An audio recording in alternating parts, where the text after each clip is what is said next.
Bismillahirrahmanirrahim. Assalamualaikum teman-teman, apa kabar semua? Semoga teman-teman semua dalam keadaan sehat walafiat serta dalam lindungan Allah Subhanahu wa taala ya. Amin. Teman-teman, seperti biasa sebelum memulai sentra kita berdoa dulu ya. Bismillahirrahmanirrahim. Rabbi zidni ilma warzuqni fahma birahmatika ya arhamar rahimin. Amin. Oke, teman-teman, di semester genap kali ini, di semester 2 kita akan membahas temanya tentang ekosistem ya. Topiknya itu kita akan membahas tentang ekosistem hutan dan ekosistem padang rumput ya. Nah, sebelumnya Ibu mau tanya dulu nih, siapa di sini yang tahu apa itu ekosistem? Ekosistem adalah hubungan timbal balik antara makhluk hidup dengan lingkungannya ya, teman-teman ya. Jadi ada keterikatan dan ketergantungan ya, saling membutuhkan antara makhluk hidup dengan lingkungannya ya. Nah, ekosistem itu juga ada macam-macam ya, teman-teman. Ada ekosistem hutan, ekosistem padang rumput, ekosistem gunung, ekosistem goa, ekosistem kars, ekosistem gurun, ekosistem stepa, ekosistem tundra, ekosistem taiga, ekosistem sungai, ekosistem danau, ekosistem rawa, ekosistem estuari, ekosistem laut, ekosistem pantai, ekosistem terumbu karang, ekosistem zona litoral, ekosistem taman hutan raya, ekosistem sawah, ekosistem kebun binatang, ekosistem kolam ikan, ekosistem waduk, dan ekosistem bendungan ya. Nah, nanti kita akan bahas semua itu tapi tidak di dalam satu kali pertemuan ya. Kita akan bahasnya itu per pekannya ya, sampai semua ekosistem ini selesai ya teman-teman ya. Selesai untuk dibahas ya, dijelaskan kepada teman-teman. Nah, untuk pekan ini kita kan membahasnya dua dulu ya, ekosistem hutan dan ekosistem padang rumput. Nah, sebelumnya Ibu mau nanya nih, siapa di sini yang tahu cabang ilmu yang mempelajari tentang interaksi antara makhluk hidup dengan lingkungannya? Ayo, siapa yang tahu? Nah, Ibu kasih tahu ya. Ekologi adalah cabang ilmu biologi yang mempelajari tentang interaksi antara makhluk hidup dengan lingkungannya ya. Jadi cabang ilmunya namanya ekologi ya. Ekologi itu berasal dari bahasa Yunani ya, yaitu oikos dan logos ya. Kalau oikos yang berarti tempat tinggal, sedangkan logos itu artinya ilmu pengetahuan ya teman-teman ya. Nah, karena kita akan membahas ekosistem hutan dan padang rumput di pekan ini, Ibu mau tanya dulu nih, siapa di sini yang tahu apa itu ekosistem hutan? Iya, ekosistem hutan adalah hubungan timbal balik antara beberapa populasi hewan dan tumbuhan yang ada di hutan ya teman-teman. Nah, ekosistem di hutan itu juga memiliki beberapa komponen ya. Pada umumnya semua ekosistem itu terdiri dua komponen ya, yaitu komponen biotik, komponen abiotik ya. Nah, kalau untuk komponen biotik itu adalah komponen yang berhubungan dengan makhluk hidup ya. Komponen pertama ya, contohnya ada hewan dan ada tumbuhan ya. Sedangkan komponen abiotik itu adalah komponen yang berhubungan dengan lingkungan ya teman-teman ya. Kalau untuk ekosistem hutan dia contohnya tuh ada air, ada tanah, ada iklim, ada angin, dan ada batu ya. Dan masih banyak komponen abiotik lainnya ya yang Ibu tidak sebutkan yang berada di ekosistem hutan ya. Nah, hutan itu juga sering dijuluki sebagai paru-paru bumi. Siapa di sini yang tahu apa alasannya? Iya, betul sekali. Karena hutan menghasilkan banyak oksigen yang dapat digunakan manusia untuk bernafas ya. Dan hutan itu dianggap penting karena hutan dapat mengatur dan menjaga kesehatan bumi ya, teman-teman ya. Jadi karena di hutan itu banyak terdapat berbagai macam jenis tumbuhan, termasuk pepohonan, otomatis pepohonan itu menghasilkan banyak oksigen atau udara bersih yang biasa kita hirup pada saat bernafas ya. Nah, hutan itu juga ada berbagai jenis ya. Nah, contohnya itu jenis-jenis hutan itu ada hutan lindung, hutan suaka alam, hutan wisata, hutan konservasi, hutan tropis, dan hutan bakau atau hutan mangrove ya. Nah, Ibu akan jelaskan ya. Nah, untuk hutan lindung adalah kawasan hutan yang sudah disahkan oleh pemerintah atau suatu badan untuk dilindungi agar fungsi asli hutan tersebut tetap terjaga ya.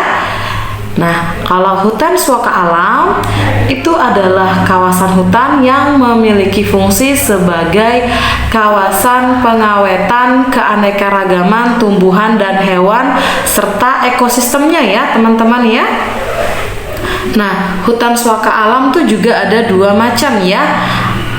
Ada hutan cagar alam dan ada hutan suaka marga satwa ya. Nah, yang kemudian ada hutan wisata ya.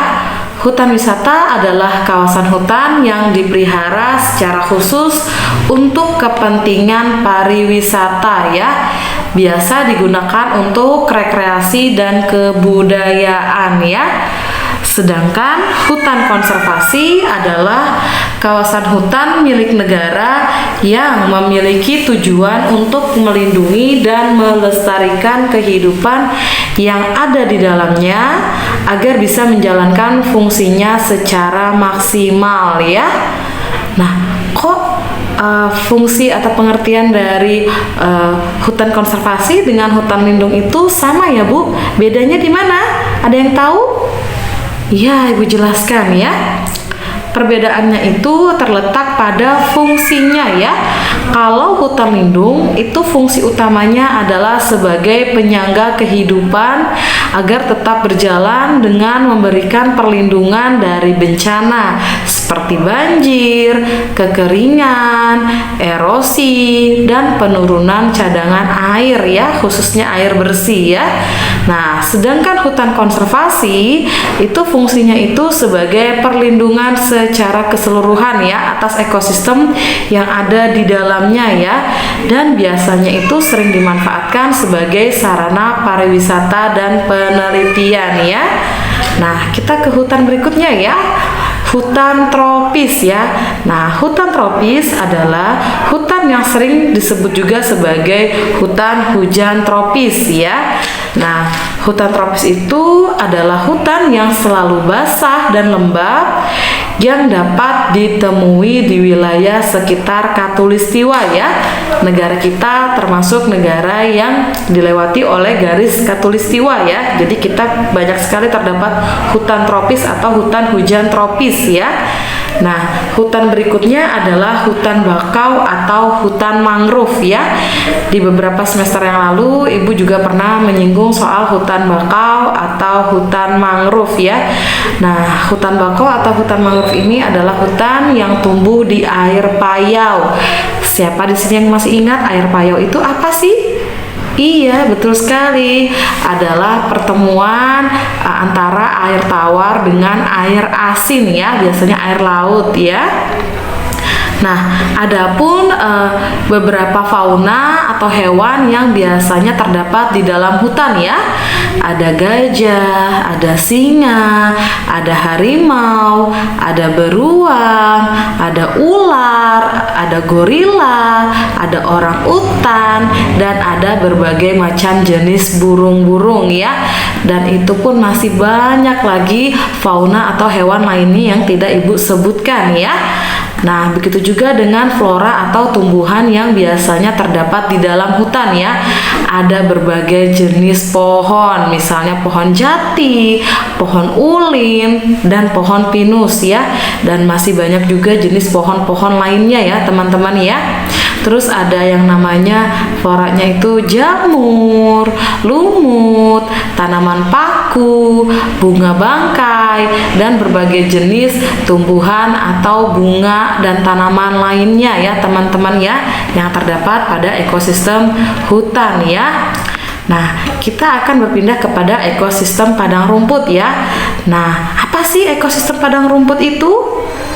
Nah, Ibu jelaskan ya, ekosistem padang rumput adalah salah satu ekosistem daratan yang terbentuk secara alami ya, yang ditumbuhi tumbuhan jenis rumput ya. Namanya juga ekosistem padang rumput, artinya yang tumbuh itu kebanyakan berbagai macam jenis rumput ya. Nah, ekosistem padang rumput itu banyak ditemui di daerah yang beriklim tropis dan subtropis, termasuk negara kita, negara Indonesia yang memiliki iklim tropis ya. Jadi kita memiliki juga ekosistem padang rumput ini ya. Nah, ekosistem padang rumput atau padang rumput ini sendiri juga memiliki berbagai jenis ya, berbagai macam ya.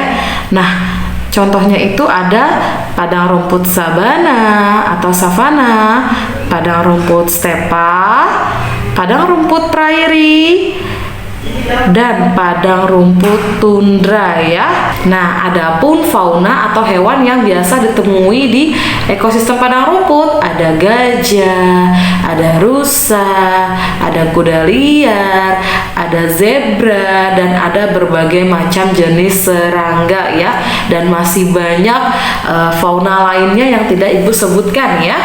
Nah, begitu juga dengan flora atau tumbuhan yang biasa ditemui pada ekosistem padang rumput ini ya. Namanya juga ekosistem padang rumput. Berarti ada floranya itu yang utama adalah adanya berbagai macam jenis rumput ya. Terus ada lagi pohon akasia ya. Dan masih banyak tumbuhan lainnya yang terdapat di ekosistem padang rumput, hanya saja tidak sebanyak jenisnya dengan ekosistem hutan ya. Hutan jauh lebih banyak, lebih beraneka ragam ya teman-teman ya. Dia ada tapi tidak banyak jenisnya, terbatas ya. Nah, kita kan memiliki ekosistem dengan keanekaragaman hewan ataupun tumbuhan di dalamnya yang sangat indah, yang menjaga keseimbangan kehidupan kita ya sebagai makhluk hidupnya. Oleh karena itu kita harus melestarikan ekosistem yang ada ya. Nah, adapun upaya melestarikan ekosistem hutan dan padang rumput yaitu tidak sembarang menebang pohon dan memburu hewan yang ada ya. Nah, yang kedua itu adalah tidak membuang limbah atau sampah sembarangan. Yang ketiga, melakukan penanaman dan penghijauan kembali atau yang biasa disebut reboisasi ya teman-teman. Nah, kalau kita sembarangan menebang pohon, memburu hewan yang ada nanti, apalagi membuang limbah sampah sembarangan, terus kita nggak tanam kembali pohon-pohon yang sudah ditebang, yang terjadi itu lama-lama kan pohonnya habis, hutannya jadi gundul. Nah, itu berbahaya, bisa terjadi banjir, longsor, dan masih banyak kerugian lainnya ya teman-teman ya. Dan yang paling terasa itu adalah kita suplai oksigennya itu berkurang ya, apalagi kalau memburu hewan secara liar. Yang ada kita tidak bisa menemukan hewan-hewan itu lagi di masa yang akan datang ya, di kemudian hari ya. Terus kalau ada limbah atau sampah otomatis menjadi sumber penyakit ya, karena kotor ya. Nah, Adapun beberapa hal yang dapat merusak ekosistem hutan dan padang rumput ya, yaitu yang pertama, penebangan pohon secara liar, yang kedua, pembakaran hutan, yang ketiga, perburuan hewan secara liar, yang keempat, perubahan iklim, dan yang kelima, pengembalaan hewan secara berlebihan ya. Nah, penjelasannya sama seperti yang tadi ya. Kalau dibiarkan pohonnya jadi gundul karena kebanyakan ditebang secara liar, terus dibakar, otomatis menghasilkan udara yang kotor. Yang ada kita sendiri yang rugi karena bisa banjir, bisa longsor tadi ya. Terus kita kekurangan udara bersih, malah terkontaminasi dengan polusi udara ya, akibat dari asap pembakaran hutan tersebut ya. Termasuk perubahan iklim ya, kalau terlalu panas atau terlalu hujan, apalagi panas yang lebih terasa ya, biasanya pepohonan itu akan mengering, tumbuhan itu akan mengering dan mudah terbakar ya. Itu mempengaruhi ya perusakan ekosistem ya. Nah, begitu juga dengan pengembalaan hewan, itu biasanya terjadi di ekosistem padang rumput ya. Kalau terlalu banyak hewan gembalanya seperti sapi, kambing, domba, dan lain-lain. Nah, rumput itu juga butuh waktu untuk tumbuh. Kalau terlalu banyak hewan yang digembala di sana dan terlalu sering, lama-lama rumputnya juga habis dan itu bisa mengganggu kelangsungan hidup pada ekosistem padang rumput ya. Nah, terus adapun fungsi atau manfaat adanya ekosistem hutan dan padang rumput ya. Yang pertama, hutan bisa menghasilkan oksigen sebagai paru-paru dunia. Yang kedua, hutan merupakan tempat tinggal dari berbagai jenis hewan dan tumbuhan. Yang ketiga, hutan bisa mencegah terjadinya banjir dan longsor. Yang keempat, sebagai tempat sarana rekreasi, wisata alam, penelitian, dan pendidikan. Yang kelima, sebagai tempat yang menyediakan sumber makanan bagi makhluk hidup lainnya. Yang keenam, membantu menjaga keseimbangan ekosistem. Yang ketujuh, membantu mengatasi polusi udara. Yang kedelapan, sebagai tempat berlangsungnya daur ulang sampah organik ya. Jadi banyak sekali manfaatnya ya. Alangkah ruginya kalau kita tidak menjaga keseimbangan ekosistem ini, apalagi termasuk ekosistem alami ya. Artinya tidak ada yang menciptakan kecuali Allah Subhanahu wa taala ya, dengan kemahakuasaannya.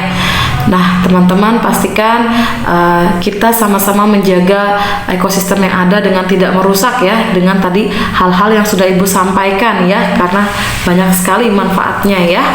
Nah, oke, Ibu harap sampai sini teman-teman mulai memahami materi yang sudah Ibu berikan. Jika ada yang kurang jelas, silahkan ditanyakan pada saat recalling. Kita bantu pendamping atau orang tuanya di rumah untuk menghubungi Ibu via WhatsApp ya.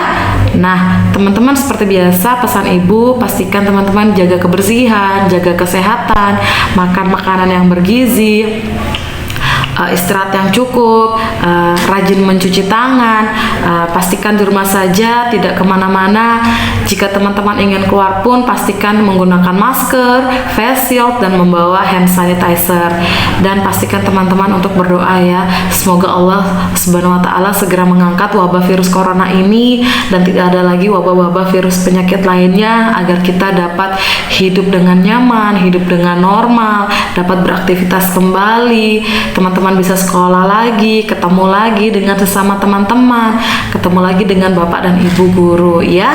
Oke teman-teman, sampai ketemu lagi di Sentra Sains berikutnya.